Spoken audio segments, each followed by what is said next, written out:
class with Dr. W. and our continuing study of 1968. In the previous lecture, we took a quick look at many of the biggest songs and albums released in 1968.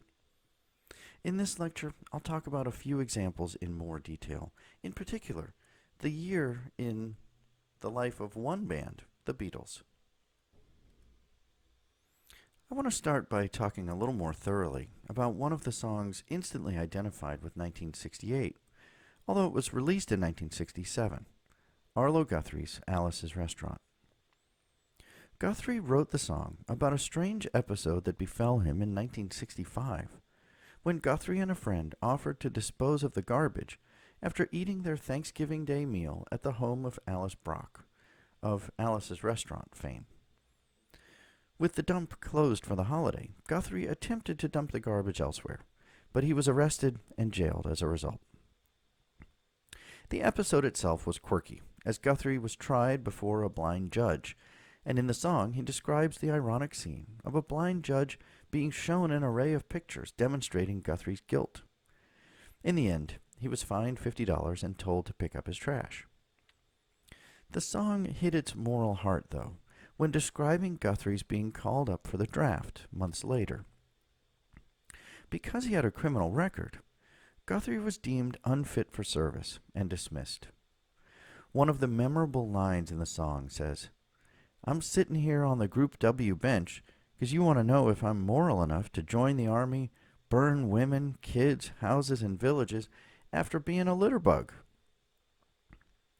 At the end of the song, Guthrie urges young draftees to sing, "Shrink, you can get anything you want at Alice's Restaurant," during their psychiatric evaluation. For its profound anti-draft and anti-war message, the song became a favorite of anti-war protesters and draft dodgers in 1968. Guthrie became a popular performer at anti-war rallies, and the song in many ways became the biggest of his career. It is still widely played on radio stations every Thanksgiving. As they had been for years, the Beatles were the most important band in the world in 1968, releasing 2 new albums, a movie and soundtrack, and having one of the biggest hit songs of all time, all while riding the continued wave of the greatest album ever recorded, 1967's Sgt. Pepper's Lonely Hearts Club Band. Sgt. Pepper's is widely regarded as the greatest album of all time. The quirky concept album was fueled by the band's use of psychedelic drugs, which contributes to the trippy, echoing sounds on much of the album. At the same time, it unleashed a string of hits that played on heavy rotation throughout 1967 and for years after. They followed up that release in December 1967 by releasing Magical Mystery Tour, another album filled with pop favorites. While continuing to make great music, the band began to feel the stresses of personal relationships and the challenges of continually outdoing themselves with every album. How can a band follow up the greatest album of all time? In search of calm, the band journeyed to Asia in February 1968 for an extended stay with the Indian guru, the Maharishi Mahesh Yogi, which I discussed in a previous lecture. The band members responded to the meditation sessions differently, with some embracing them wholeheartedly and others tiring of the process quickly. But they all had an abundance of time on their hands, and in between meditations, they worked on many of the songs that would be released later that year as the White Album. After returning from Asia, the band went back to recording, but the sessions were filled with tension and discord. At the center of the tension was John Lennon, who insisted on bringing his new lover, Yoko Ono, to the recording sessions with him. There was also tension around the music they were making. At one point, George Harrison grew so frustrated that he brought in Eric Clapton to play guitar. In the midst of it all, they recorded epic music. In August, they released a single not attached to any of their albums, Hey Jude. The song was written by John Lennon and based on a tune called Hey Jules that he would sing to his young son, Julian, to comfort him in the midst of John's divorce from his previous wife. The song, written from a father to a son, can be interpreted as advice being offered to any boy or young man about life and love. The song was revolutionary in a number of ways, including novel recording techniques and a rousing final coda of na na na na that is instantly recognizable. At 7.5 minutes long, it was also by far the longest song ever to reach number one up to that point, and it broke the custom of songs being no longer than 3 minutes to get played on the radio. In its wake, many other artists released longer songs as well. The song spent 9 weeks at number one on the Billboard Top 100, a record at that time that would stand for another 9 years. It was one of the biggest songs of the year and has often been included on lists of the greatest songs of all time.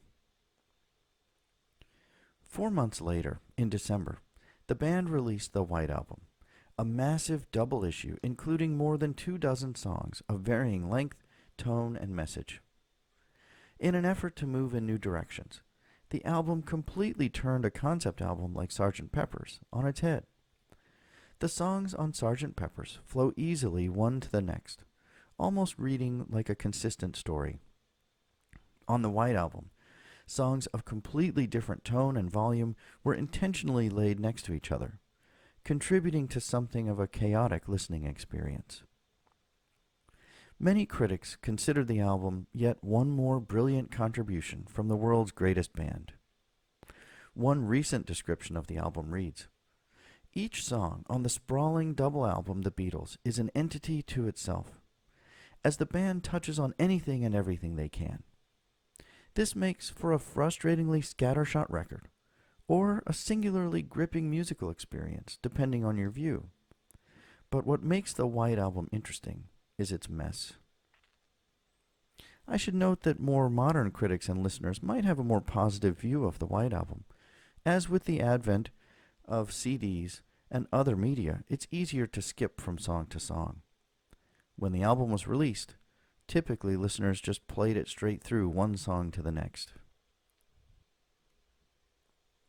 Some critics note the self-indulgent elements of the album, including thinly veiled messages to their fans, as part of what has come to be called the Paul McCartney death hoax, including phrases like "the walrus was Paul" and "what they need's a damn good whacking," imbued the album with harsh undertones that some listeners took to another level.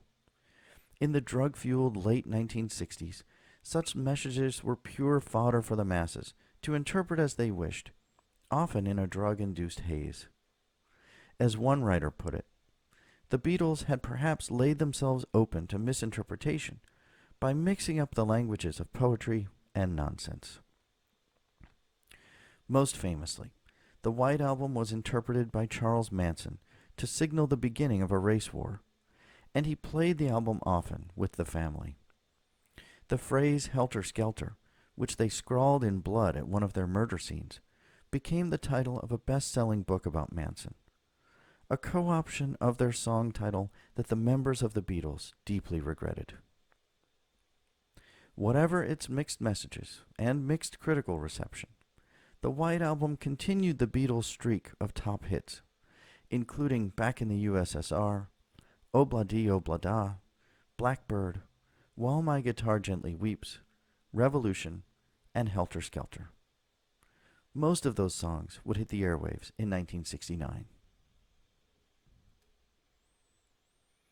The Beatles were joined atop the charts at times by Britain's other supergroup of the 60s, the Rolling Stones, who released their own memorable album in 1968, Beggar's Banquet.